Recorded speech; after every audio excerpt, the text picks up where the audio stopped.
Bom dia. Bom dia. A gente vai começar o estudo. Vai ser um pouco mais breve hoje, mas eu não quero deixar de dar esse estudo de 2 Timóteo. Tá? Vamos orar e a gente já vai estar começando esse estudo de segunda carta de Paulo a Timóteo. Senhor Deus, muito obrigado, Pai, porque o Senhor é um Deus vivo que, que tem nos guiado e que tem nos alimentado com a tua palavra, e essa palavra tem sido tão poderosa, Senhor, a ponto de tocar em nossos corações, de transformar os nossos corações, Pai, e nós ficamos constrangidos com tanto amor, Pai, de conhecer a tua verdade, de ver a sua verdade com outros olhos, Pai, de entender algumas coisas que nós não entendíamos antes, mas que agora o Senhor, o Teu Espírito Santo, e através da dedicação de cada um aqui nesse estudo bíblico, nós temos aprendido tantas coisas, Deus. E nós queremos pedir, Deus, que tudo que nós estamos aprendendo não seja somente conteúdo teórico, mas que nós possamos colocar tudo isso em prática, que possamos viver a tua palavra, assim como o Senhor era a palavra aqui na terra, Pai, que nós também possamos ser a tua palavra aqui na terra, Pai. Te agradecemos pela tua presença e te agradecemos, Senhor, porque o Senhor tem nos abençoado e nos guiado através dessas devocionais diárias que nós estamos fazendo juntos, Pai. Eu peço, Deus, que o Senhor esteja falando no coração de cada pessoa que está participando, de cada pessoa que está ouvindo essas devocionais, Pai, que sejam não somente ouvintes, mas sejam praticantes da palavra de Deus, como diz no livro de Tiago, e Deus, que o Senhor continue a guiar as nossas vidas nas tuas mãos e que nós possamos ser moldados, lapidados pela tua palavra e pela tua vontade. Entregamos, Senhor, essa devocional de hoje nas tuas mãos, pedindo a direção do teu Espírito Santo, a sabedoria do teu Espírito Santo sobre nós. Oramos tudo isso em nome do Senhor Jesus. Amém. Muito bem. Então, iniciando aí a segunda carta de Timóteo, ela vai, claro, eu não vou fazer a introdução do tamanho da introdução da primeira carta de Timóteo, porque a segunda carta de Timóteo é praticamente uma continuação da primeira carta. A segunda carta é uma continuação da segunda carta, mas tem algumas diferenças importantes que a gente precisa prestar atenção, né? Então, na primeira carta de Timóteo, Paulo escreveu a primeira carta de Timóteo e a carta de Tito. Foi depois que ele foi libertado da primeira prisão em Roma, né? Então, assim, depois que ele foi libertado da primeira prisão em Roma, ele escreveu 1 Timóteo e Tito. Mas a segunda carta de Timóteo, ele escreveu na segunda prisão em Roma, né? Já é um tempo diferente, né?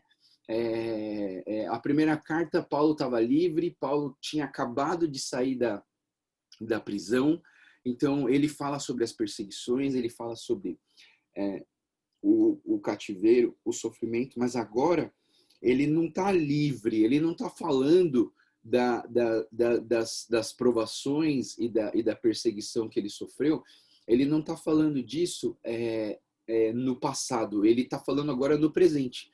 Por quê? Porque agora, essa segunda carta de Paulo ao Timóteo, ela foi escrita na prisão de Roma, quando Nero, o imperador Nero, que dizem que o Nero ele era um louco sádico, e ele odiava, assim, por conta, acho que do seu sadismo, da sua, sabe, eu penso assim, que é uma dominação satânica na vida do Nero, e ele, então, ele odiava os cristãos, e ele aniquilava os cristãos. Então, Paulo sofreu nas mãos desse imperador Nero, que perseguia os cristãos, né? até que Paulo, né, nessa última prisão, então, dessa prisão ele não sai mais. Por quê? Porque dessa prisão ele já vai para o martírio e ele é decapitado em Roma, no ano 67 depois de Cristo. Né? Então, dessa vez ele não tinha a esperança de ser liberto. Né? Quando a gente lê algumas outras cartas, lembra que eu falei para vocês na outra carta que Paulo escrevia, falou assim, não, mas eu tenho esperança de que eu vou ser liberto da prisão. Nesse momento aqui, a gente não vai ver Paulo com essa esperança de ser liberto, porque ele tem praticamente certeza que a vida dele vai acabar aqui mesmo, né? Então, assim, ele não tem essa esperança de ser liberto. Paulo, ao contrário da outra prisão, que era uma prisão domiciliar, onde ele estava numa casa, onde ele podia receber visita, né, onde ele estava, assim, vamos dizer, razoavelmente bem alojado. Vamos dizer que hoje, né, nos dias de hoje, a primeira prisão foi aquele, como chama? Aqueles políticos que ficam com um bracelete no tornozeleira, né, eletrônica. Era domiciliar, ele podia ficar em casa, mas dessa vez não. Dessa vez Paulo estava numa cela fria, ele estava algemado e ele não tinha esperanças de ser libertado. Também o Paulo, nesse momento, ele sofre um abandono dos seus discípulos, dos seus companheiros, mesmo porque, não porque os seus amigos abandonaram ele, mas por conta da perseguição. Quem permanecesse com Paulo iria sofrer as mesmas consequências que ele, né?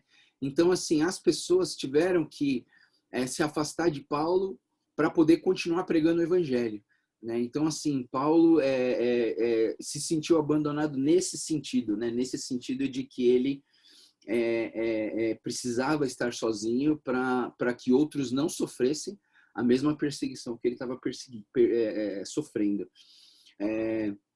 Então, Paulo tinha essa certeza de uma iminente execução, ou seja, era praticamente certeza que Paulo ia ser morto, né? Então, Paulo tinha essa certeza, tanto é que quando a gente lê o último capítulo de 2 Timóteo, a gente vê que Paulo tinha certeza da sua morte, de que ele ia morrer nesse período, né? Então, Paulo escreve para Timóteo vir para ele rápido, para Paulo poder dar algumas instruções importantes. Quais seriam as últimas palavras de Paulo, né?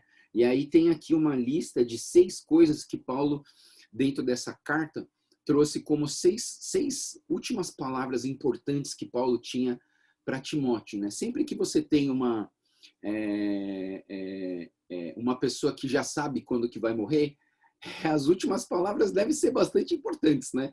Então, assim, tanto é que existe uma série de pregação, onde eu vou fazer na nossa igreja, eu já fiz ela em algum lugar, não lembro onde, não sei se foi, acho que foi um retiro, mas as últimas palavras de Jesus na cruz, né? Então, é uma série de 6 ou 7 pregações das últimas palavras de Jesus na cruz. É muito interessante, é muito profundo, é muito interessante olhar a dinâmica do ministério de Jesus nas suas últimas palavras. E aqui a gente tem, então, Paulo trazendo as últimas palavras para Timóteo. Ele procura falar o seguinte para Timóteo. Primeiro, ele fala que o ministério de Paulo, ele está sendo entregue para o Timóteo. Isso aqui não significa, o comentário achei tão engraçado que ele falou assim, isso aqui não é o manto do ministério, mas é um projeto que já existia de alcançar os gentios, de pregar o evangelho, e que Paulo, ele estava passando essa incumbência, passando essa tarefa para o Timóteo continuar esse projeto de pregar o evangelho, de alcançar os gentios, né? Então, a primeira coisa que Paulo fala é isso, que ele está entregando esse projeto de alcançar os gentios para Timóteo. Depois ele fala para que Timóteo permaneça fiel em seus deveres. Isso é uma palavra que Paulo traz para Timóteo. A terceira, mantenha-se apegado à sã doutrina. É muito interessante, né? Paulo ele diz isso porque desviar da doutrina é fácil, É só você é só você confiar mais em si mesmo, é só você não olhar para Jesus e olhar para as circunstâncias, que a gente desvia muito fácil das doutrinas que nós temos em nossos corações, né? A quarta coisa é para Timóteo evitar o erro, né?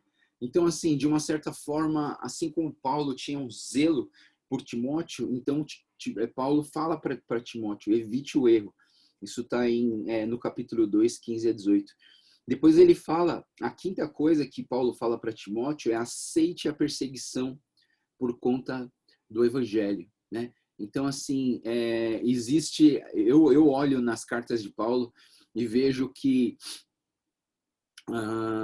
a perseguição para aqueles que são fiéis e que seguem verdadeiramente a palavra de Deus, a perseguição não é uma opção, não é um talvez, mas para Paulo é uma certeza absoluta de que todo cristão passa por perseguições, passa por momentos difíceis por conta da pregação do evangelho. Talvez alguns num nível mais baixo, alguns no nível mais alto, mas que todos passam por dificuldades e provas em relação à sua convicção e à sua fé no Evangelho. Isso Paulo deixa claro que todo mundo passa.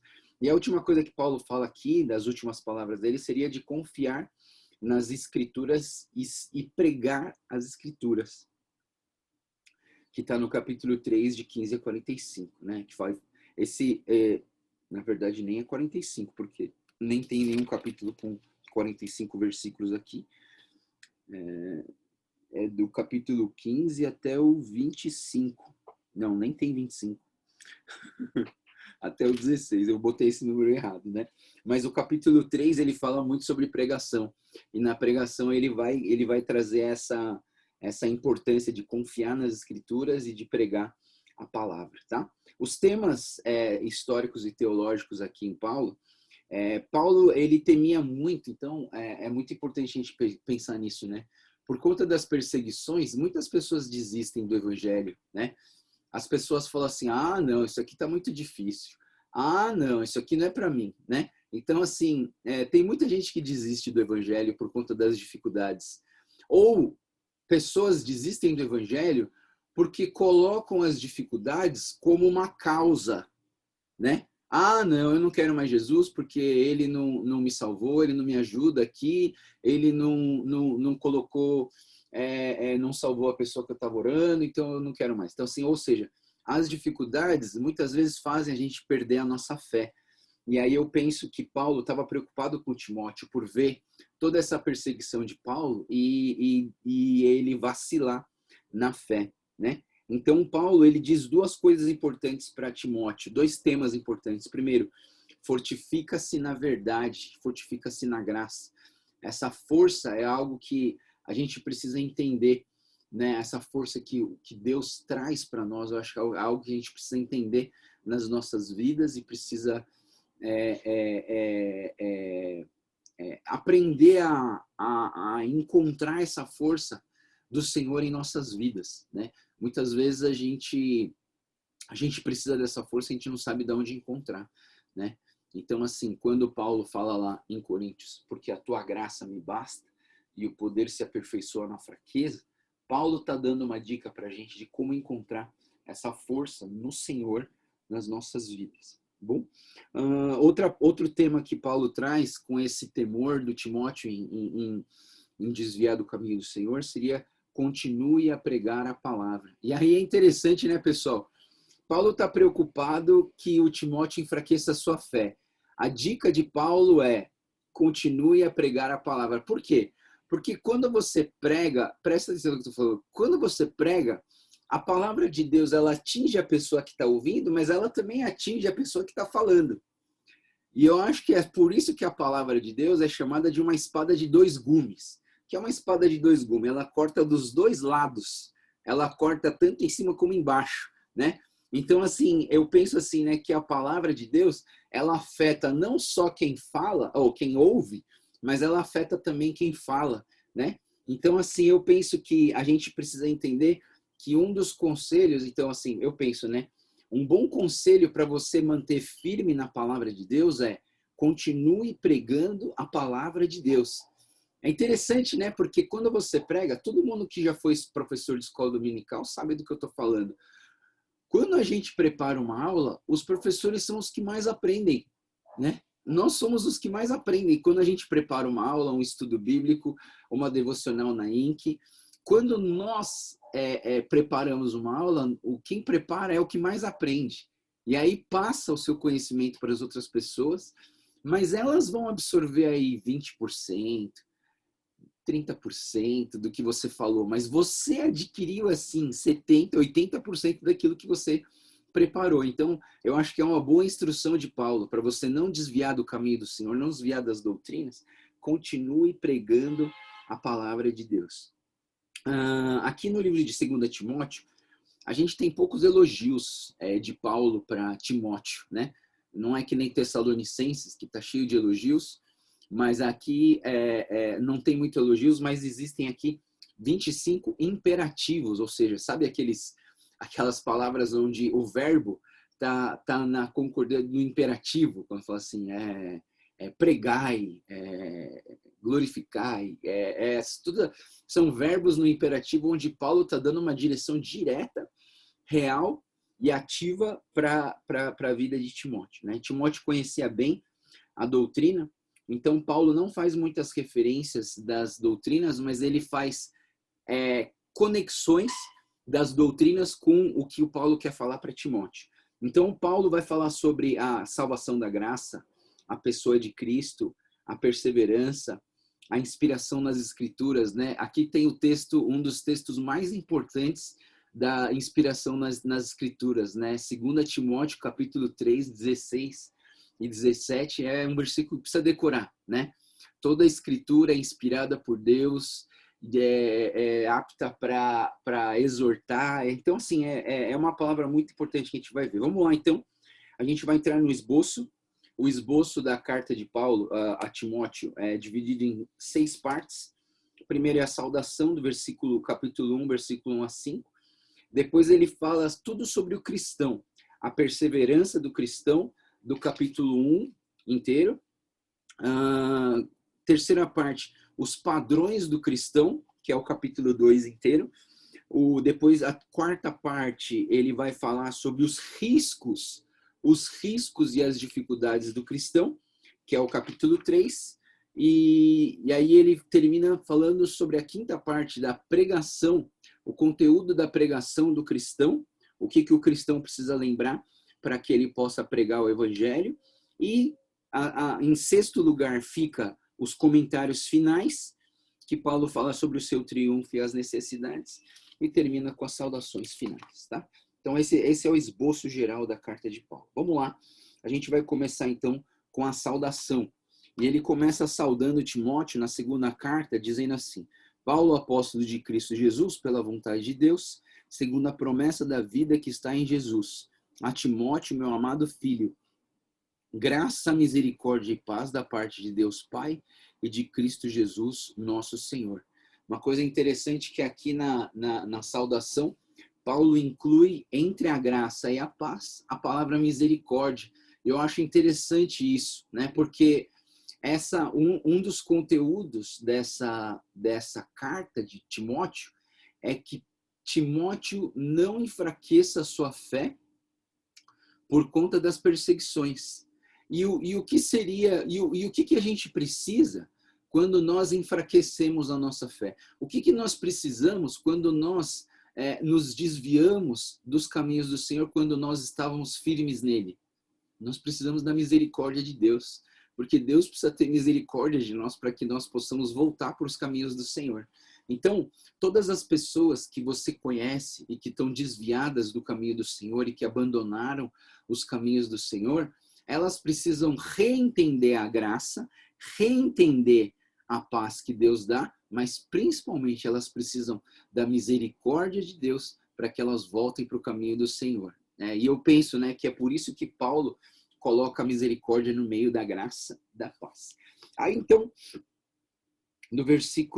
ainda no versículo 3 até o 5 ainda faz parte dessa saudação de Paulo, né? Dou graças a Deus, a quem sirvo com consciência limpa, como serviram meus antepassados ao lembrar constantemente de você, dia e noite em minhas orações. Lembro-me das suas lágrimas e desejo muito vê-lo para que a minha alegria seja completa. Recordo-me da sua fé não fingida, que primeiro habitou em sua avó Lloyd e em sua mãe Eunice. Estou convencido de que alguém habita e que também habita em você. E aqui Paulo traz, né, o nome da avó e o nome da mãe, que são pessoas que pregaram o evangelho, a palavra de Deus para Timóteo e ensinaram Timóteo nos caminhos do Senhor. E é interessante a gente entender essa dinâmica das gerações, né? Esse texto ele traz para a gente o poder das gerações, né? E só um comentário rápido, eu não sei se você já ouviu falar da pregação das 3 cadeiras. Eu aprendi essa pregação com o pastor Ed René Kivitz, uma pregação muito interessante. As 3 cadeiras são 3 gerações, né? E as gerações que a gente olha na Bíblia, né? A primeira geração, a segunda geração, a terceira geração. Deus tem um olhar específico e peculiar sobre as gerações, né? Então, no Velho Testamento, por exemplo, você tem Abraão, Isaac e Jacó. Eram 3 gerações. Você tem Moisés, Josué e o povo de Deus que viveu na Terra Prometida. E essa pregação das 3 cadeiras, se você puder achar e assistir no YouTube, eu já preguei ela várias vezes, mas assim, acho que a melhor explicação dela está na pregação do pastor Ed René Kivitz, a pregação das 3 cadeiras. Vai no YouTube e você procura essa pregação, é muito interessante. Ela diz o seguinte: a primeira geração é uma geração pioneira, é uma geração empreendedora, é a geração que ouviu a voz de Deus, que obedeceu a voz de Deus, que largou tudo, largou a sua terra, largou a sua parentela, largou aquilo que era segurança para eles e se jogou nos braços do Senhor e se tornou a primeira geração, uma geração que fez muitas obras maravilhosas do Senhor. Aí depois vem a segunda geração. A segunda geração é fraca. A segunda geração é a geração de Isaac. Isaac, na Bíblia, não fez nada. Se você for pensar na vida de Isaac, Isaac cavou cisternas. A coisa mais importante que Isaac fez foi cavar cisternas. Ele não teve muita força, ele não fez muitas obras, ele não levou muitas pessoas para Deus, ele não trouxe muita coisa impactante para o mundo. E aí a terceira geração é a pior, é a geração de Jacó. Jacó era o enganador. Jacó era um cara que queria as bênçãos, mas não queria pagar o preço delas, né? Então, assim, o que essa palavra diz? Ela diz assim que as cadeiras e as gerações elas vão diminuindo o poder de fé e de ação de Deus na vida das gerações. Por quê? Porque é fácil você se apoiar nas proezas que a sua geração antiga fez, entendeu? Então Isaac, ele não fazia obras do Senhor, ele ficava assim, porque o meu pai saiu da terra, porque o meu pai ouviu a voz de Deus, porque o meu pai fez aquela coisa do povo de Deus, que o meu pai foi chamado para ser pai das nações, porque o meu pai... E aí o Isaac não faz nada. O Jacó, então, fez quase nada. Só depois que ele se converteu e ele brigou com o anjo e o nome dele mudou de Jacó para Israel, é que a gente começa a ver as coisas acontecerem através de Jacó. Então, o que essa reflexão, essa palavra das 3 cadeiras das gerações fala para nós?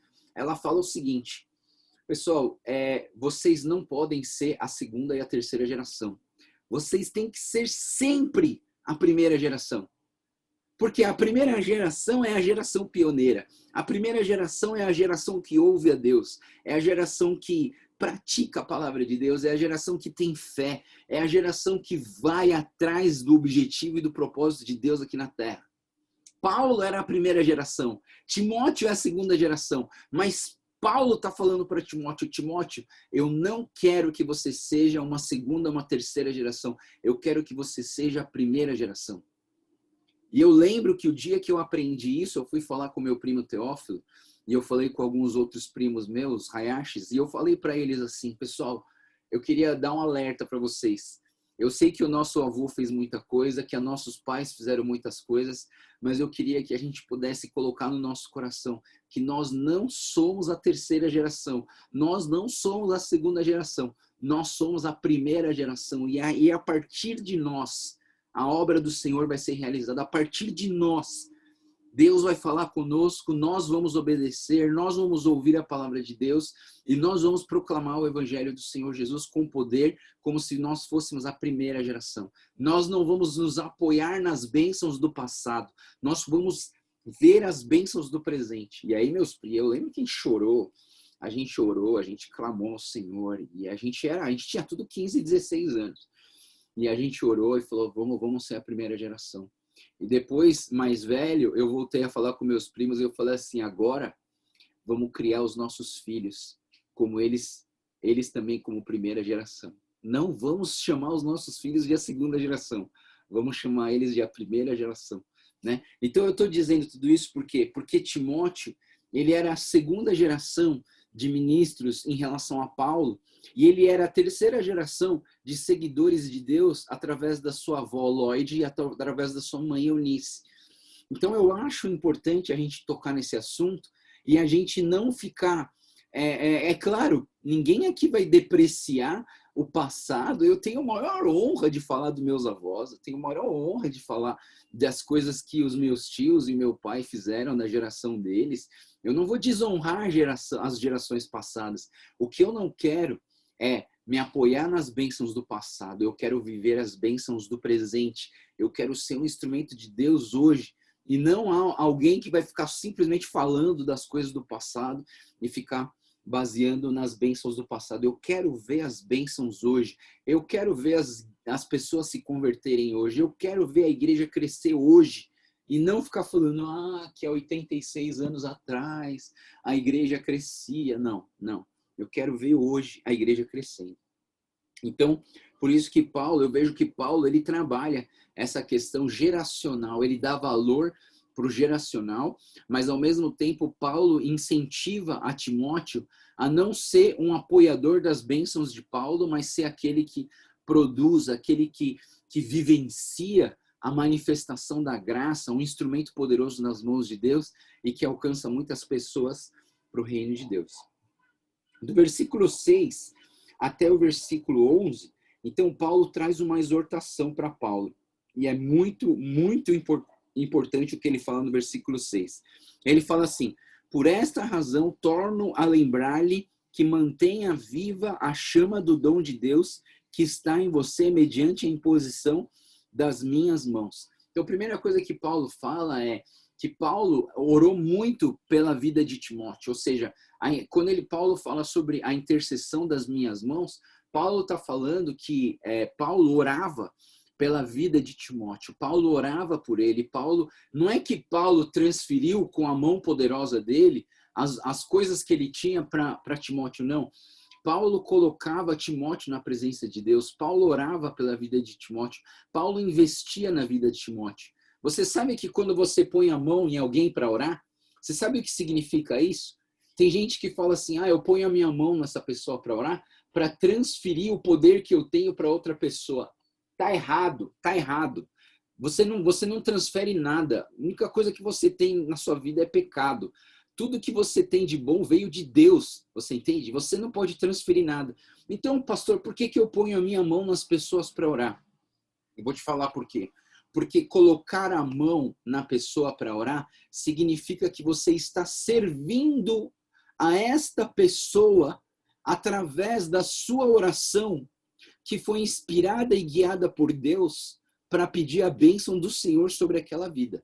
Você entende? É por isso que a gente impõe as nossas mãos, porque a gente está servindo essa pessoa, porque a gente está honrando essa pessoa. Ontem, mais um casal de primos meus foram ordenados pastores, o Tito e a Paula, né? E eles foram ordenados pastores lá na igreja da Zion, na Monte Sião. E aí tem uma foto linda que eu recebi hoje, que eu não pude ir lá, mas é uma foto linda de todos os pastores impondo as mãos sobre a vida do meu primo Tito, e ele foi ordenado pastor. Por que impõe a mão? Não é um poder a mais, não é que eu sou superior a alguém, não. quando eu ponho a minha mão sobre uma pessoa, eu estou servindo essa pessoa através da minha oração, né? E existe até um pessoal que fala que não se põe a mão na cabeça também, não impõe a mão na cabeça. Se você não é ordenado, se você não tem autoridade espiritual, você não ora colocando a mão na cabeça, né? Agora, claro, se você é a avó, se você é a mãe, você pode colocar.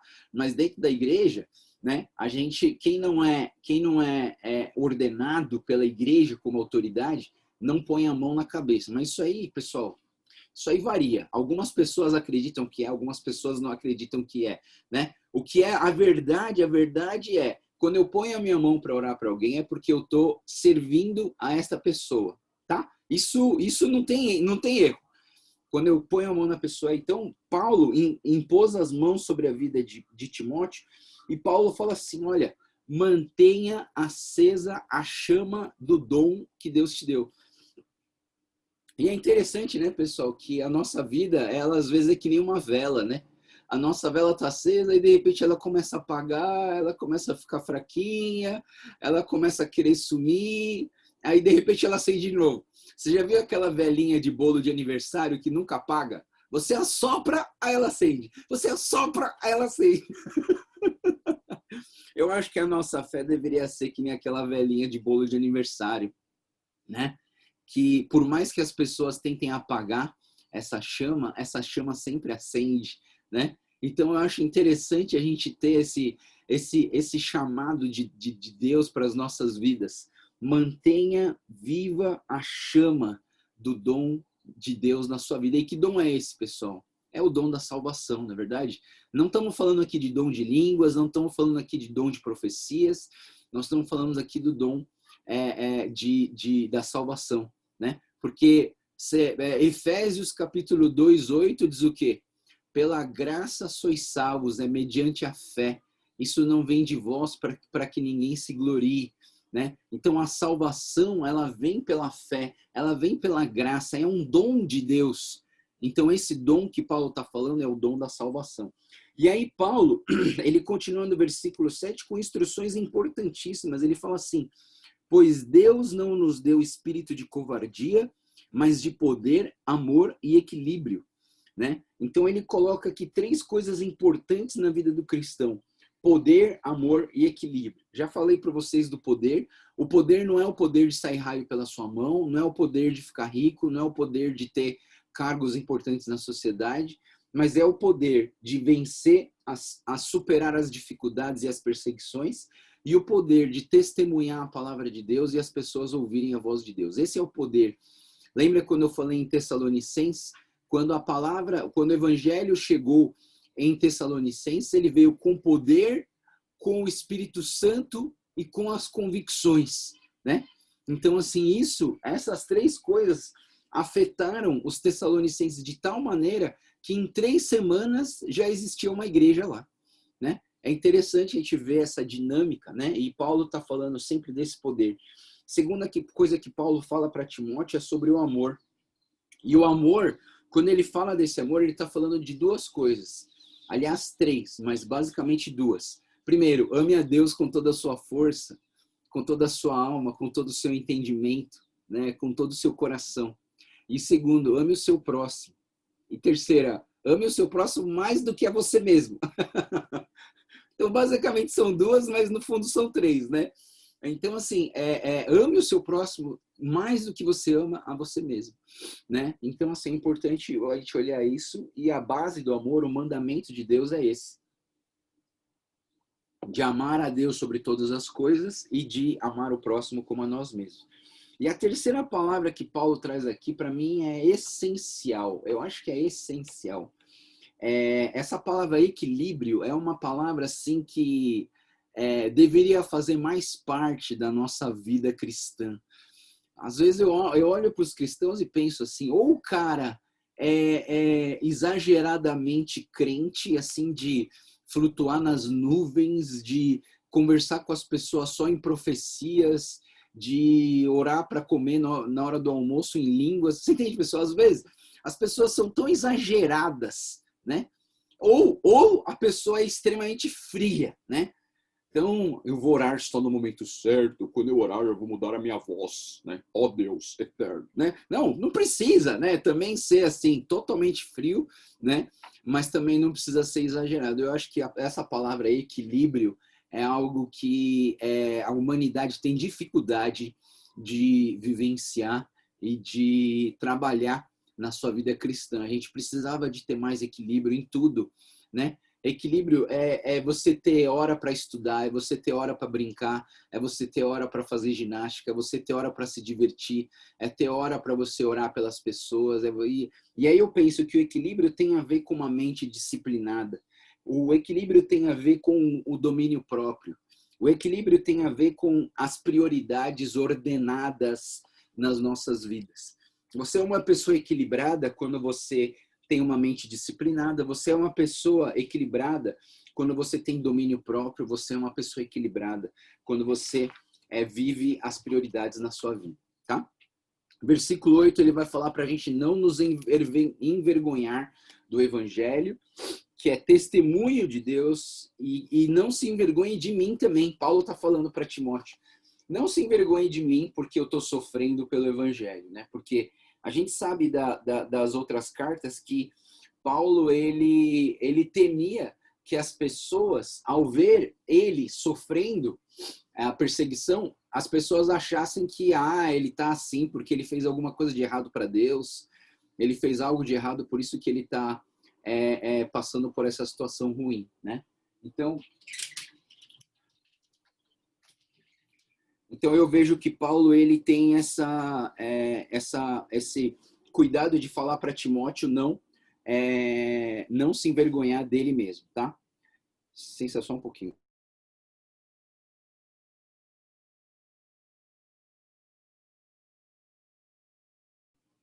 Desculpa, vamos lá.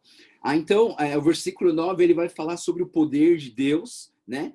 E que poder é esse, né? O versículo 9, ele fala assim, pelo qual sofro e estou preso como criminoso, contudo a palavra de Deus não está presa. Pelo que eu sofro, a palavra de Deus não está presa. Não, como eu estou no capítulo 2, é o capítulo 1, aqui. Que nos salvou segundo o poder de Deus. Então, essa salvação que Deus tem é o poder de Deus, e essa salvação é uma salvação pela graça. Versículo 10 e 11 fala sobre o chamado de Paulo, né? Ele fala assim, sendo agora revelada pela manifestação do nosso Senhor, Salvador Cristo Jesus, ele tornou inoperante a morte, trouxe luz à vida e à imortalidade por meio do Evangelho. Né? Desse Evangelho fui constituído pregador, apóstolo e mestre. Então esse é o chamado de Paulo para trazer essa salvação para as pessoas, né? E aí Paulo dá dois exemplos aqui. Um exemplo dele mesmo, do versículo 12 ao 14, que é o testemunho dele. Ele fala, por essa causa é o que eu sofro, mas não me envergonho, porque sei que tenho crido e estou bem certo de que ele é poderoso para guardar o que lhe confiei até aquele dia.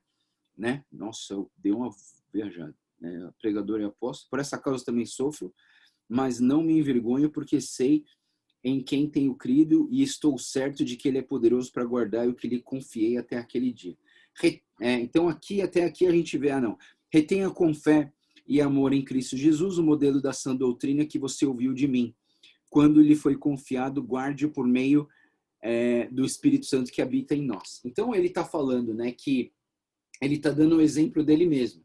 Então, essa segunda parte do bloco, ele vai dar dois exemplos. Um exemplo ele mesmo, e o segundo exemplo é um tal de Onesíforo. Ele vai dar o exemplo do Onesíforo do versículo 15 ao 18, que diz assim, você sabe que todos da província da Ásia me abandonaram, inclusive Fígelo e Hermógenes. O Senhor conceda misericórdia à casa de Onesíforo, porque muitas vezes ele me reanimou e não se envergonhou por eu estar preso.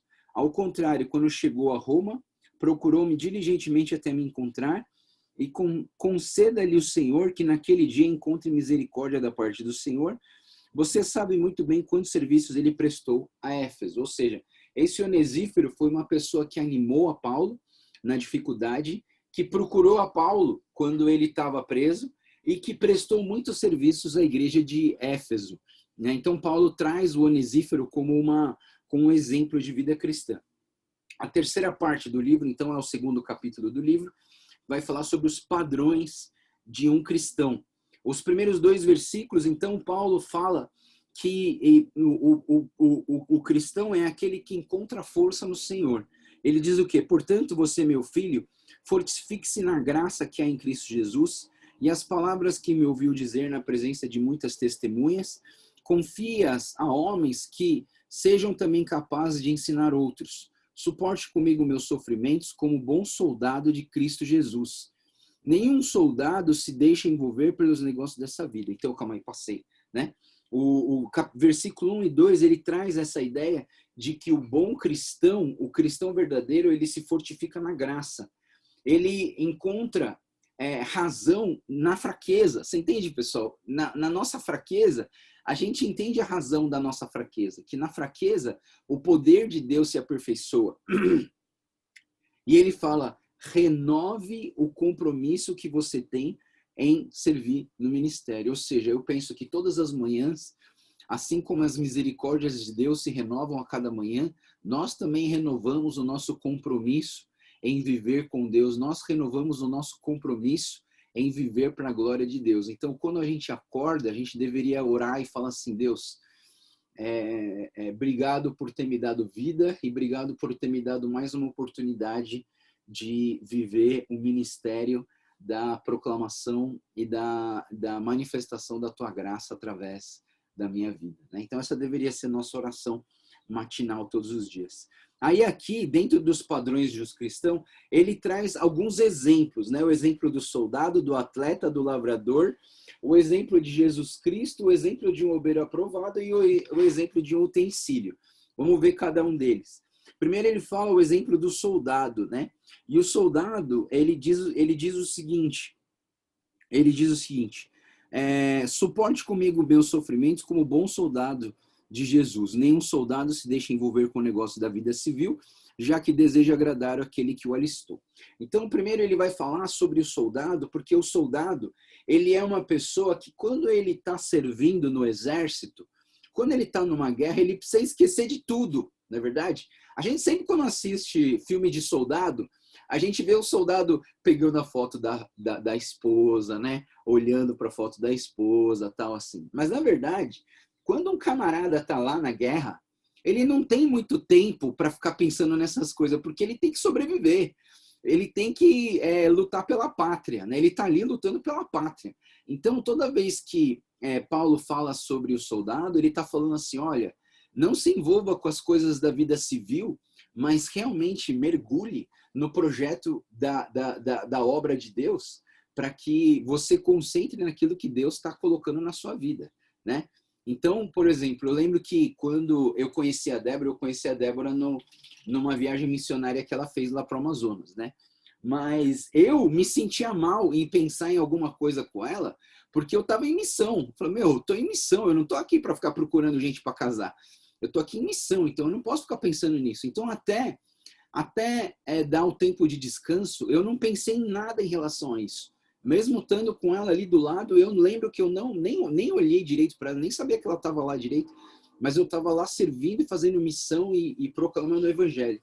Aí quando deu uma folga, né, que uma médica que estava nessa viagem, uma amiga minha chamada Nani, doutora Nani, ela que falou para mim, Joel, olha para a Débora, né, a Débora é uma pessoa tão interessante, tão bonita, tão cheia de fé. Aí eu falei, é sério, eu nunca tinha visto. Aí eu fui olhar, pô, é verdade, né?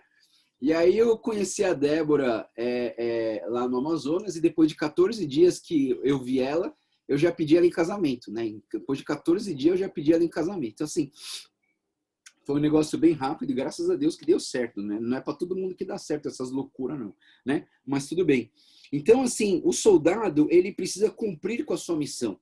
E eu lembro que lá no Amazonas, como a gente estava dentro de um pelotão de fronteira, eles tinham uma frase. A frase era, missão dada, missão cumprida. Eu acho tão legal essa frase, né? Missão dada, missão cumprida. Porque quando você entra num projeto missionário, ele precisa ser cumprido, né? Então, assim, eu vejo a importância de você ser um soldado nesse sentido, dessa diligência, dessa disciplina, dessa ordem, dessa hierarquia, desse respeito à autoridade, desse respeito às patentes, dessa organização que é um corpo, que tem um projeto de defender a nação. Tudo isso tem a ver com a nossa vida cristã. Paulo está tentando ensinar a gente a não se distrair nas crises do mundo, a não ficar se distraindo nas crises do mundo. Terceiro exemplo que a gente tem aqui nos padrões do cristão é o atleta. E só para você saber, a palavra atleo em grego, a palavra atleo significa esforço e dedicação. E é por isso que todo atleta, né, olímpico, quando você vê os atletas, para eles chegarem a ser um atleta olímpico, eles treinaram muito, né? A gente pensa assim, né? Tem gente que gosta de assistir um jogo de tênis, né? O camarada joga ali tênis, sei lá, uma partida às vezes demora 2 horas, 3 horas. Já teve partida que durou 5, 6 horas. Mas para um camarada jogar 5, 6 horas, você sabe quanto tempo que ele treina? Ele treina muito, pessoal. Ele treina quase 80 horas semanais só treinando para poder jogar essas 3 horas na quadra, você entende? Então, assim, é interessante que Paulo está falando assim, você quer fazer uma pregação boa? Você quer trazer um estudo bíblico bom? Então gaste tempo com a palavra, você entende? Você precisa gastar tempo com a palavra, você precisa se esforçar, você precisa se dedicar na palavra para você poder ser uma pessoa que consegue transmitir bem a palavra de Deus. Então Paulo ele traz essa ideia de que todo trabalho seria inútil se você não jogar segundo as regras, não é verdade? Então, assim, o que adianta você ter bons resultados, mas se você não jogou segundo as regras, você vai ser desqualificado. Então, por exemplo, nos esportes existe aquele negócio do doping. Sabe o que é doping? Algumas pessoas injetam alguns hormônios, algumas coisas para ficar mais forte, para ter um melhor desempenho. Só que assim, você ganha um torneio, você ganha um campeonato, mas assim, você jogou fora da regra. E se você jogou fora da regra, tudo aquilo foi inútil, né? Então, ou seja, por que eu penso, né? A gente pensa assim, na nossa vida cristã, nós precisamos seguir as leis, os mandamentos mosaicos, nós precisamos buscar uma vida santa, né? Com esforço, com dedicação, para que nós possamos sempre jogar dentro da regra da palavra de Deus, da regra do chamado de Deus. E a segunda coisa que o atleta tem é um chamado à obediência. O atleta, se ele não obedecer às regras, ele vai ser desqualificado. Então, Paulo está chamando a atenção a Timóteo para ser um cristão obediente. O quarto padrão de cristão é comparado a um lavrador. E no lavrador, do versículo 6, ele diz o seguinte, o lavrador que trabalha arduamente deve ser o primeiro a participar dos frutos da colheita, né? Então ele traz essa questão de que o lavrador ele trabalha até ficar exausto, ele dá todo o seu sangue para essa obra. Um outro alerta que Paulo dá em relação ao padrão do cristão é que o cristão não pode ser preguiçoso, né? Nós muitas vezes somos tomados pela preguiça e a gente deixa de fazer as coisas que são necessárias. E outra coisa que Paulo fala do lavrador é que todo lavrador tem direito à sua recompensa, a recompensa da colheita, né? Então isso é importante. Aí depois o exemplo volta-se para Jesus Cristo. Do versículo 8 ao 13, Paulo está dando a instrução para essa questão do nosso Senhor Jesus Cristo. Lembre-se de Jesus Cristo, ressuscitado dentre os mortos, descendente de Davi, conforme o meu evangelho, pelo qual sofro e estou preso como criminoso, né?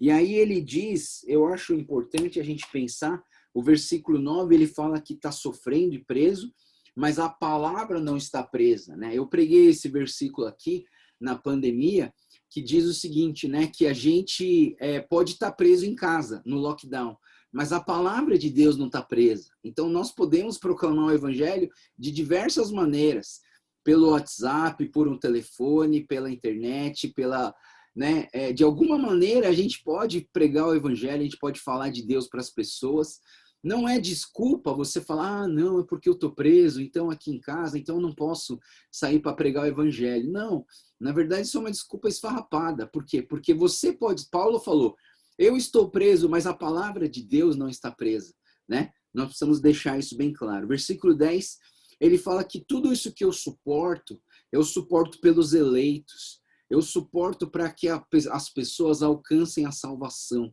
Então, quando você estiver sofrendo pelo evangelho, lembre-se que Paulo ele está dizendo exatamente isso. É por isso que eu sofro. Eu sofro porque por causa dos eleitos. Então, se a gente está passando por algumas dificuldades, que seja passar por dificuldades para que outras pessoas possam alcançar o evangelho do Senhor. Versículo 11 e 12, ele diz algumas verdades importantes. Ele fala assim: se morremos com ele viveremos. Se permanecer com ele reinaremos. Se o negarmos, ele também nos negará. E se somos fiéis, ele sempre será fiel, né? Então é importante a gente entender essa dinâmica, porque toda essa dinâmica são exemplos que Paulo nos dá para sermos bons cristãos. A sexta parte desse padrão dos cristãos é ser um obreiro aprovado, do versículo 14 ao 19. Do versículo 14 ao 19, ele fala: continue a lembrar essas coisas a todos, advertindo solenemente diante de Deus, para que não se envolvam em discussões acerca das palavras. Isso não tem proveito, serve apenas para perverter os ouvintes. Procure apresentar-te a Deus aprovado. Aqui, ó, o versículo do cristão aprovado. Isso aqui, você pode, quando você escrever alguma coisa para alguém, mande esse versículo aqui. Procure apresentar-te a Deus aprovado, como obreiro que não tem do que se envergonhar, de maneira correta, que maneja corretamente a palavra de Deus. Então, olha só, coisas importantes para um cristão aprovado. Nós precisamos nos apresentar aprovados. Sabe, pessoal, às vezes você tem aquela humildade falsa, né? Às vezes as pessoas têm, ah, não, eu não sou digno, ah, não, eu não consigo, ah, não, eu tenho vergonha. Sabe, às vezes a gente tem esse tipo de atitude, mas assim, Paulo está falando, não, Timóteo, se coloque como um obreiro aprovado. Eu sei que você não é perfeito, eu sei que você não tem todas as qualidades de um super líder, mas apresente-se como aprovado, sabe, pessoal? Você precisa falar assim, não, eu tenho a palavra de Deus, eu vivo, eu busco a palavra de Deus. Então, se alguém me chamar, eu quero ser um instrumento de Deus para a obra de Deus. Porque se você não se dispor para a obra de Deus, quem vai? Quem vai? Você entende? Então, de uma certa maneira, nós precisamos nos colocar diante dos homens aprovados por Deus, né? Ah, mas você tá querendo se exibir, você tá querendo ser metido. Não, não. Eu quero ser usado por Deus. Então, eu me apresento como uma pessoa aprovada. Então, se alguém pede uma coisa para mim, por maior que seja, eu aceito, né? Claro, eu vou ver minha agenda, eu vou perguntar para minha esposa, eu vou ver se a gente não tem outros. Mas, assim, se alguém me chama, eu vou para lá para ser o instrumento de Deus, né? Esse ano mesmo, eu fui chamado para pregar para todos os pastores da Igreja Aliança Cristã Missionária, né? Eu falei, cara, quem sou eu para pregar para os pastores da sua denominação? Todos eles são mais velhos que eu. E você quer que eu pregue para eles, né? Eu fiquei pensando assim, poxa, quem sou eu? Mas aí me veio essa palavra, Joel, apresente-se como um obreiro aprovado por Deus, né? Que não se envergonha da palavra, né? E ele fala que se você se envergonhar, Deus vai se envergonhar de você. E ele ainda fala, e você apresente-se como alguém aprovado, que não tem vergonha do evangelho e que maneja bem a palavra de Deus. Então, aí, claro, né? Quando você aceita um desafio desse, que é para pregar para os pastores, aí você começa, né? Nossa, preciso estudar. Aí começa a estudar. Estudei para poder o quê? Passar alguma coisa. Como que você maneja bem alguma coisa? Treinando, pessoal, não é verdade? Como que você vai fazer? Nessa pandemia, eu aprendi a fazer uma batata gratinada, né? E como que você vai aprender a fazer batata gratinada? Você tem que treinar, mano. Você tem que ver como que corta a batata, você tem que ver como que faz um molho bechamel, você tem que ver quais são as camadas que você coloca na batata gratinada, você tem que saber quanto que o forno precisa estar quente antes de você colocar ela lá, quanto tempo que ela fica lá. Tá? Todas essas coisas você aprende como? Só assistindo um vídeo? Não, você tem que botar em prática, né? E à medida que você vai praticando, ele vai melhorando, né? Então eu penso que a gente tem que ter essa manejar bem a palavra exige que nós estudemos bastante da palavra de Deus. Nossa, vamos lá, senão eu não vou conseguir terminar e eu preciso ir embora. Então ele fala do obreiro aprovado, ele fala para evitar conversas inúteis, ele fala para nós termos cuidado com ensinos errados, e aí ele cita Himeneu e Fileto, né? E eu só vou fazer um comentário que o Himeneu e Fileto, Paulo fala que eles falaram que a ressurreição já aconteceu e eles perverteram a fé. Só para trazer um esclarecimento aqui, esse Fileto e esse Himeneu, eles eram líderes da igreja, mas eles viraram crentes gnósticos. O que são os gnósticos? Os gnósticos, eles acham que tudo que é matéria é ruim e tudo que é espiritual é bom, né? Então eles não aceitam, de uma certa maneira, eles não aceitam que Jesus Cristo, eles não conseguem entender que Jesus Cristo é bom, por quê? Porque Jesus Cristo veio em forma de carne, ele veio em matéria, né? Então os gnósticos não conseguem reconhecer que Jesus Cristo era Deus aqui na Terra, porque ele não poderia ser bom se ele tinha carne, se ele tinha corpo, se ele tinha matéria, né? Então quando ele fala da ressurreição, ele fala, não, essa ressurreição já aconteceu, não vai haver outra ressurreição, né? Que seria a ressurreição dos mortos no dia do juízo. Então, esses caras, eles estão falando que não tem mais ressurreição. E aí, uma linha teológica dos judeus, chamada saduceus, eu já falei isso para vocês, né? Os fariseus acreditavam na ressurreição, mas os saduceus não acreditavam na ressurreição. Então, os saduceus, eles tinham um pouquinho dessa linha gnóstica, de pensamento gnóstico. Então, eles perverteram a fé, eles alteraram a verdade da doutrina da fé, e eles causaram grandes problemas na igreja por conta da falha das doutrinas. A sétima ilustração aqui é o utensílio. E do capítulo 2, versículo 20 a 23, ele fala, né, sobre os vasos de honra. Mas eu queria trazer para vocês na Bíblia a mensagem, que eu acho que o texto que está na mensagem é fantástico. Capítulo 2, versículo 20 até o 21, ele vai dizer assim, olha só que legal como a Bíblia Mensagem diz, ela diz assim, numa cozinha bem equipada, não há apenas taças de cristais e utensílio de prata, mas também latas usadas, balde de lixo, alguns recipientes são usados para servir jantares chiques e outros para recolher as sobras. Torne-se um recipiente que Deus possa usar para oferecer o que há de melhor aos seus convidados e assim abençoá-los. Olha que bonito, pessoal. Presta atenção nessa frase, né? Paulo está falando aqui, olha, ele diz assim, ó, torne-se um recipiente que Deus possa usar para oferecer o que há de melhor a seus convidados e assim abençoá-los. Isso é fantástico, pessoal. Nós precisamos ser recipientes que são usados para a glória de Deus, para honrar e glorificar o nome de Deus, né? E eu penso o seguinte, pessoal, o que você coloca dentro desse recipiente aqui, é você que decide, é você que escolhe, é você que se esforça. Ninguém vai pegar um livro, né? Eu vou dormir com a Bíblia de travesseiro para ver se a palavra entra na minha vida. Não entra, pessoal, não entra. Eu já tentei isso, não deu certo. Não entrou, a palavra de Deus não entrou na minha cabeça. Precisa estudar, precisa escrever, precisa se esforçar, precisa conhecer, precisa ler comentários, precisa estudar a palavra, precisa perguntar para o pastor, precisa tirar dúvida. É essas coisas que fazem você crescer. É essas coisas que estão enchendo o seu recipiente, para que esse recipiente seja usado para a honra e glória do nosso Senhor Jesus Cristo. E a última coisa que o Paulo fala aqui, né, ele dá o exemplo de sermos servos. E aí, nesses servos, eu vou ler aqui do versículo 23, 24 até o 26, que diz assim, fuja das vontades fortes da juventude, Persiga a retidão madura, fé, amor, paz, e se una com os que oram, honesta e sinceramente na presença de Deus. Não se envolva em discussões sem sentido, que sempre terminam em briga.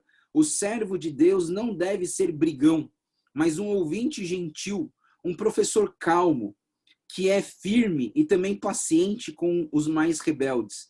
Você nunca sabe como ou quando Deus vai torná-lo sóbrio com uma mudança de coração e retorno à verdade, para que possam escapar das armadilhas do diabo, pois foram apanhados e são mantidos cativos, forçados a seguir as suas ordens. Então, o servo de Deus, ele não é briguento, mas o servo de Deus, ele fala que é um ouvinte gentil, é um professor calmo, é firme e paciente com os rebeldes, né? Então, assim, a gente tem que ter essas qualidades que são qualidades de um servo fiel do Senhor.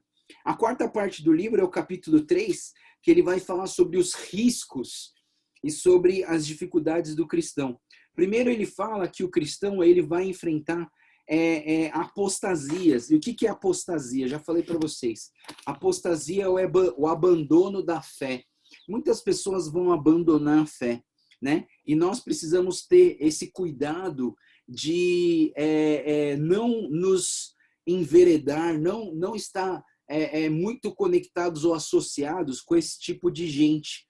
Né? Ele fala assim, homens serão egoístas, avarentos, presunçosos, arrogantes, blasfemos, desobedientes aos pais, ingratos, ímpios, sem amor à família, irreconciliáveis, caluniadores, sem domínio próprio, cruéis, inimigos do bem, traidores, precipitados, soberbos, mais amantes dos prazeres do que amigos de Deus, tementes, tendo a aparência de piedade, mas negando o seu poder. Afaste-se dessas pessoas. Você vê, pessoal, a Paulo está falando, afaste-se dessas pessoas. É claro que a Paulo não está falando, odeie as pessoas e não encontre mais elas.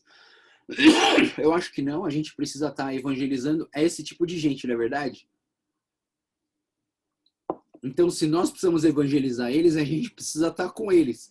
Mas afaste-se em que sentido?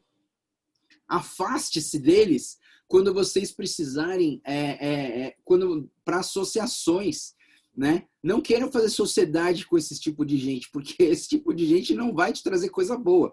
Tome cuidado, isso pode ser uma cilada que o inimigo tem. E é interessante que ele fala aqui sobre um tal de Jambres, Janes e Jambres. E não existe nenhuma referência desses Janes e Jambres, aí no versículo 8, na referência no Velho Testamento.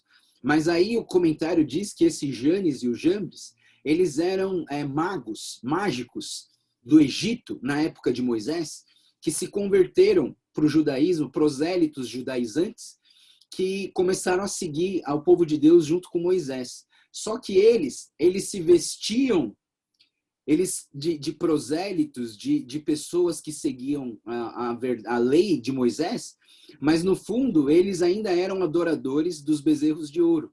E foram eles que introduziram para o povo de Deus as estátuas para que eles adorassem as estátuas de bezerro de ouro. Então esses Janes e os Jambres, eles eram esses magos que se fingiam de judeus para que eles pudessem inserir a idolatria dentro do povo de Deus que estava com Moisés, né? Então é por isso que esse nome desses dois caras aparecem aqui, o Janes e o Jambres, né? E aí, então, vou pular aqui para o versículo 10 ao 17, que vai falar sobre como derrotar a apostasia, né? Como que a gente vence a apostasia. E aí a gente vai para o versículo 15 e 16, que define... versículo 16, que diz assim, toda a escritura é inspirada por Deus, útil para o ensino, para a repreensão, para a correção e para a instrução na justiça, para que o homem de Deus seja apto e plenamente preparado para toda boa obra. Pessoal, se tem um versículo bom para decorar é esse, né? Então pega aquele versículo, escreve, taca na sua geladeira, o lugar que você mais frequenta na sua casa, e vai lá e deixa lá, né, na geladeira para você ir decorando esse versículo, que é um versículo muito importante. Aí a gente entra no capítulo 4, o capítulo 4 vai falar sobre a pregação do cristão, como que um cristão deveria pregar, né? A importância da pregação. E a pregação, ele vai falar primeiro, o encargo de pregar, o versículo 1 e 2, ele diz, na presença de Deus, de Cristo Jesus, que há de julgar os vivos e os mortos, por sua manifestação, por seu reino, eu exorto solenemente que, solenemente, pregue a palavra, esteja preparado, tempo e fora de tempo, repreenda, corrija, exorte, com toda a paciência e doutrina. Então, a primeira coisa Paulo está falando aqui para Timóteo, esteja sempre preparado, em tempo e fora de tempo, para pregar a palavra, né? Por isso que nós estudamos a palavra, pessoal. E eu vou dizer uma coisa para vocês. Tudo que a gente está estudando, talvez você pense assim, ontem mesmo eu acho que eu encontrei com a tia Uta, e eu fui lá na casa dela e ela estava falando, puxa, como que eu vou conseguir guardar 1h30 de informação todos os dias? Não é verdade, pessoal? Como que você vai guardar isso? É impossível. A mente humana, para a mente humana é impossível. Pessoal, só para deixar vocês mais tranquilos, nem eu lembro de tudo que eu falei ontem. Você entende? Nem eu lembro. Se você falar assim, Joel, o que você falou ontem na pregação daquele ponto sobre a promessa? Sei lá.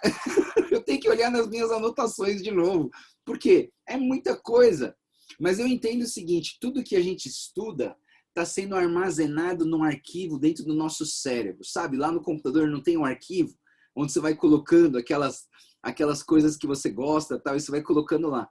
E aí, tá aqui na nossa cabeça. Mas o dia que você precisar, eu penso assim, o dia que você precisar, o Espírito Santo vai lá no seu fichário e ele vai puxar vai lembrar você de algo que você estudou na devocional e você vai lembrar, você vai voltar no seu caderninho, você vai olhar, você vai rever e aí você vai usar aquele recurso para poder pregar o evangelho para as pessoas. Você entende, pessoal?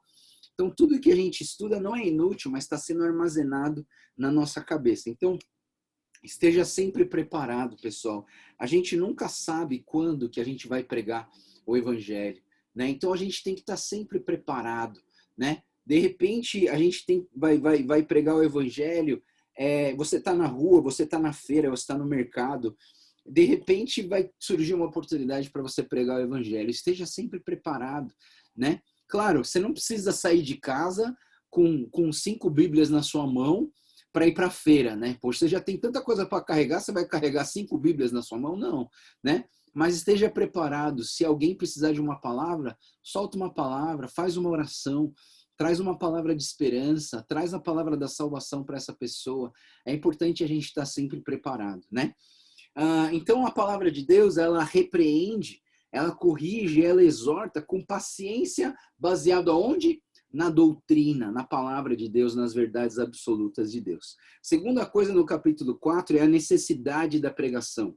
Versículo 3 a 5, ele fala que existe uma necessidade. Haverá o tempo que o povo não vai mais querer ouvir a palavra, eles vão se encher de alimento estragado, eles vão só querer ouvir mensagens cativantes que combinam com as suas fantasias, e eles vão virar as costas para a verdade. Sabe, pessoal, ontem mesmo a Débora estava falando aqui na Zona Leste, tem uma igreja de homossexuais, né, que é uma igreja de lésbicas, de mulheres que apoiam essa verdade, que acham que isso é uma verdade de Deus, e estão criando uma igreja que apoia essa verdade. O que é isso, pessoal? Encher pessoas que só buscam uma mensagem cativante que combina com as suas fantasias, né? A palavra de Deus, ela é clara em relação a essa área do homossexualismo. Ela é clara. Não é de Deus, é um pecado, mas é um pecado como todos os outros. É um pecado como mentir, como roubar, como cobiçar. É um pecado, não é de Deus. Agora, a pessoa começa a falar, não, é de Deus, porque é o amor, nós amamos, então, porque a gente ama. Não. O amor humano é um amor contaminado pelo pecado, não é verdade? Então a gente tem que tomar cuidado. O amor verdadeiro é o amor que vem de Deus, porque Deus é amor. Então, sempre que um homossexual vem para você, ele fala assim, como que eu vou negar o amor? Mas eu amo essa pessoa, ela é do mesmo sexo, mas eu amo essa pessoa.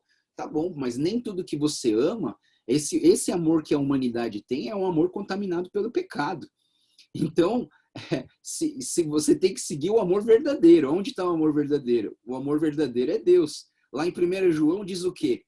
Que Deus é amor. E se Deus é amor, então o amor verdadeiro vem da parte de Deus. Quer amar alguém de verdade? Ame conforme o amor de Deus e não conforme o seu amor. Porque o seu amor é falho, mas o amor de Deus é verdadeiro, né? Então, assim, nessa verdade a gente refuta essas questões. Mas ele fala assim, né? Paulo fala assim: mas você, meu filho Timóteo, esteja atento, encare os tempos difíceis, mantenha a mensagem viva e faça um trabalho bem feito. São essas coisas que Paulo indica para Timóteo, né? Para Timóteo fazer a pregação dessa maneira: estar atento, encarar os tempos difíceis, manter a mensagem viva e fazer um bom trabalho. Esses comentários que eu tirei daqui, eu tirei da Bíblia a Mensagem, tá, pessoal?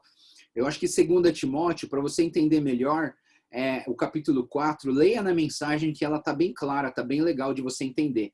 Aí nos comentários finais, então, vai do capítulo 4, de 6 a 8, ele vai falar sobre o triunfo de Paulo, do versículo 6 até o versículo 8, e Paulo ele fala assim: faça com esforço até o fim. E Paulo ele fala assim: olha, eu estou no fim da minha vida, mas vale a pena seguir essa vida, vale a pena seguir essa vida, né? É a consideração de Paulo, do versículo 8 até o versículo 9 até o versículo 18, então Paulo fala sobre as suas necessidades, né? Então essa é uma parte meio pessoal de Paulo, né? Mas ele fala assim: assuma o comando porque estou para morrer. A minha vida é uma oferta no altar de Deus. É a única corrida que vale a pena disputar. Tenho corrido com esforço até o fim, conservado a fé por todo o caminho. Tudo que existe atrás de mim agora é ovação, aplauso. Submeta-se a isso, pois ele é o juiz honesto. Ele vai fazer o que é certo, e não apenas para mim, mas para todos os que estão ansiosos pela segunda vinda, pela vinda do Senhor Jesus.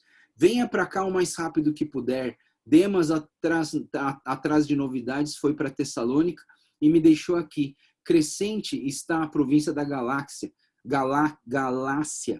Tito da Dalmácia, Lucas é o único que ficou comigo. Traga Marcos com você. Ele vai ser um braço direito, pois estou mandando Tíquico para Éfeso. Não esqueça do agasalho que deixei em Troade com Carpo e traga também os livros e os pergaminhos. Então aqui são só considerações finais e a saudação final de Paulo para Timóteo. Ok, pessoal? Dá uma lida na Bíblia Mensagem, se você tiver, que é muito interessante o capítulo 4 para deixar ele mais claro, tá bom? Vou terminar por aqui, porque eu preciso ir buscar o meu pai.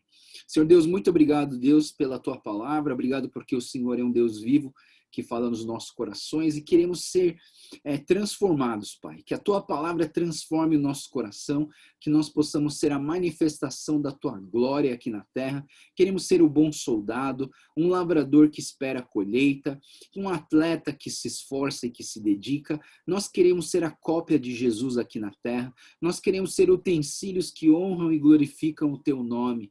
Nós queremos ser servos fiéis e aprovados que manejam bem a tua palavra. Deus, obrigado porque o Senhor tem mostrado através da vida de Paulo, que deu a sua própria vida, que morreu no martírio para pregar o teu evangelho, e que nós também, Pai, possamos, encontrando a nossa razão de morrer, nós encontramos a nossa razão de viver. Abençoa-nos, Senhor, com a tua palavra e nos guia conforme a tua vontade. É o que nós oramos e te pedimos, em nome do Senhor Jesus. Amém.